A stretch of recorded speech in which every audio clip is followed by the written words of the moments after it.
When Death Row was in the Solar offices, we pretty much gave over to the one floor. There were a lot of young street folks hanging out, but it wasn't what it became.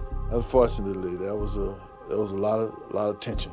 An element showed up that my people were not accustomed to. Dre had invited these guys over to the studio.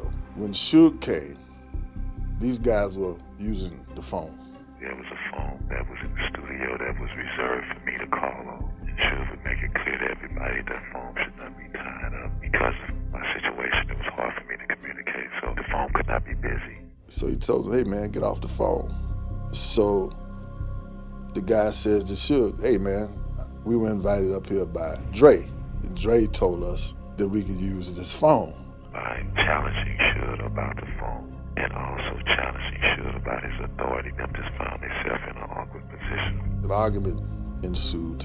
Suge went down to the car and got a gun. That was Suge's domain, and no one would talk back to him and no one would go against him. And for somebody to be visiting and taking a stance against him, it was like he had to clear that up. And hey, he beat these guys up in the studio. He shot through the wall to scare them.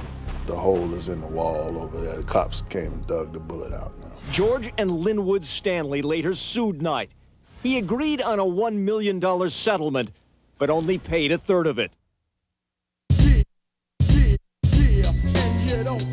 Deep Cover. Deep Cover was a critical success. It was the introduction of Dre as a solo artist. I'm on a mission and my mission won't stop. It was the introduction of Dre as a mentor to other artists, in this case Snoop Doggy Dogg. 187 on an undercover car.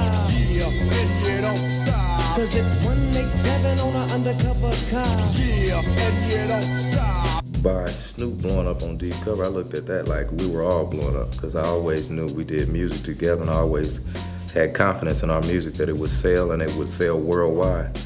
And after the way it blew up with Snoop, it pumped me up to like, man, I can't wait till it's my turn, because they really do love what we doing. That single is so significant because it shows these two different worlds that Dre was leaving and where he was going to. Dr. Dre wanted to make a statement that he was a solo artist, that he was a good artist on his own and a good producer. The thing back then was we gonna try to come up. That's all Dre used to talk about, is coming up, coming up. And the Chronic was what was supposed to set it off.